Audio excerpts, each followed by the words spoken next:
क्या कारण रहे कि उनके नाम कटे?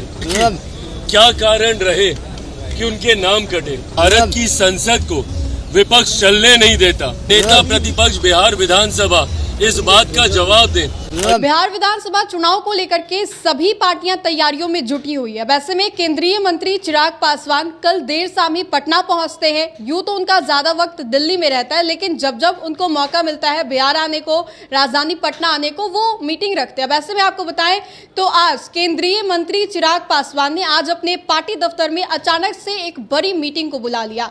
चिराग पासवान मीटिंग जो कर रहे हैं वो बहुत मायनों में महत्वपूर्ण बताया जा रहा है, और इसलिए भी बताया जा रहा है चूंकि जिस तरीके से चिराग पासवान को लेकर के कहा जा रहा है, कल अफवाह भी जो है काफी जोरों शोरों से सुनने को मिली, जहां पर चिराग पासवान को लेकर के कहा जा रहा था कि खुद को वो उन्होंने गठबंधन से अलग कर लिया है, रास्ता चिराग का अलग हो गया। लेकिन इसके बावजूद भी खुद चिराग पासवान सामने आकर के स्पष्टीकरण देते हैं। वैसे में ये मीटिंग जो है वो बहुत मायने बताई जा रही है, बहुत महत्वपूर्ण बताई जा रही है। इसलिए बताई जा रही है चूंकि चिराग पासवान को लेकर के जो सवाल खड़े हो रहे थे, नीतीश सरकार को लेकर के चिराग जिस तरीके से सवाल खड़े कर रहे थे। हमारी जीत है। अरे किस बात की जीत है भैया? ये चुनाव आयोग ने कभी इस बात से इनकार थोड़ी किया है कि वो ये सूची साझा नहीं करेंगे, बल्कि उन्होंने इस बात को लेकर उन्होंने भी अपनी तरफ से इस पक्ष को रखने का कार्य किया है। और मैं मानता हूं कि आने वाले दिनों में उस सूची को भी साझा, और न सिर्फ उन नामों को साझा किया जाएगा, बल्कि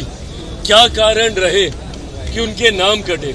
कई कारण हैं, या तो किसी की मृत्यु हो गई, इस कारण से नाम कटा, या किसी व्यक्ति का पलायन हो गया और वो दूसरे राज्य का जाके वोटर बन गया, इस कारण से नाम कटा होगा, या जो डुप्लीकेसी हम लोग देख रहे हैं कि एक ही वोटर का नाम दो दो जगह पर है, उन नामों में कटौती की गई होगी।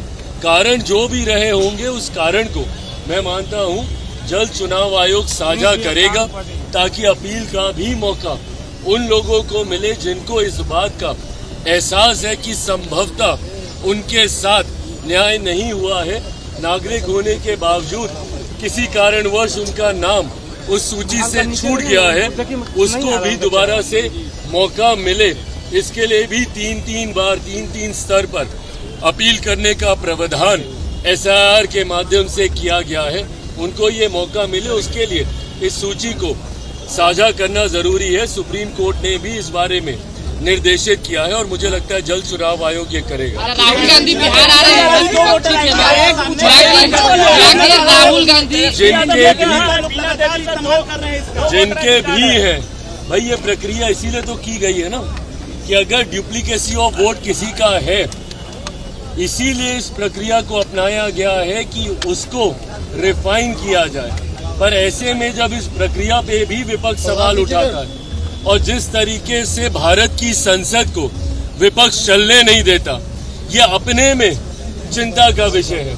क्या विपक्ष इस पे सिर्फ राजनीति करना चाहता है? क्या विपक्ष ये नहीं जानता कि ये एक स्वतंत्र संवैधानिक संस्था से जुड़ा हुआ विषय है?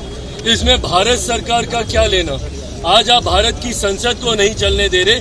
बताइए मुझे कि अगर भारत की संसद में एक बार के लिए आपकी मांग को पूरा भी कर दिया जाए और सदन में बहस हो जाए, इस बात का जवाब राहुल गांधी, नेता प्रतिपक्ष लोकसभा और नेता प्रतिपक्ष बिहार विधानसभा, इस बात का जवाब दें। अगर वो इसका जवाब दे देंगे, मैं स्वयं केंद्र सरकार से आग्रह करूंगा कि सदन में इसको लेकर बहस शुरू कराई जाए। बताएं, अगर सदन में बहस होगी तो इसका जवाब कौन सा मंत्री देगा? किस मंत्रालय के अंतर्गत चुनाव आयोग आता है? इस बात का जवाब दें विपक्ष के तमाम नेता। क्या आप चाहते हैं कि चुनाव आयोग लोकसभा में आकर जवाब दे कि राज्यसभा में आकर चुनाव दे? ये लोग सिर्फ SIR को लेकर हंगामा कर रहे हैं। अभी तक किसी भी नेता, किसी भी दल ने कोई भी आपत्ति चुनाव आयोग के समक्ष दर्ज कराने का काम नहीं किया। ये अपने में दर्शाता है कि इनके पास कोई प्रमाण नहीं है, सिर्फ ये लोग हवाई बातें करके भ्रम फैलाकर लोगों को डराने का काम कर रहे हैं। राहुल गांधी बिहार आ रहे हैं, सड़कों पर विपक्ष होगी। क्या लगता है कि SIR के मामले में जिस तरह की राजनीति हो रही है, अभी राहुल गांधी को विपक्ष के नेता के तौर पर राहुल जी एक गंभीर भूमिका है। ऐसे में अपनी भूमिका को की जिम्मेदारी उनको समझनी चाहिए। लोगों को भ्रमित करने की बजाय, लोगों को डराने की बजाय विपक्ष को लोगों के बीच एक सकारात्मक संदेश देना चाहिए। जो भी प्रक्रिया लोगों के हित में अपनाई जा रही है, उदाहरण के तौर पर सीए, नागरिकता देने वाले कानून को नागरिकता छीनने वाला कानून बताकर देश भर में आगजनी का माहौल इन लोगों ने बनाने का काम किया। पूछिए विपक्ष से कि सीए की वजह से किस मुसलमान की नागरिकता छीन ली गई। लोकसभा चुनाव में कहते रह गए ये लोग कि तीसरी बार मोदी सरकार आएगी तो आरक्षण छीन लिया जाएगा, संविधान की हत्या हो जाएगी, आपका क्या कहते हैं लोकतंत्र की हत्या हो जाएगी। बताइए मुझे किसका आरक्षण छीना गया, कहाँ का संविधान, कहाँ के लोकतंत्र की हत्या कर दी गई।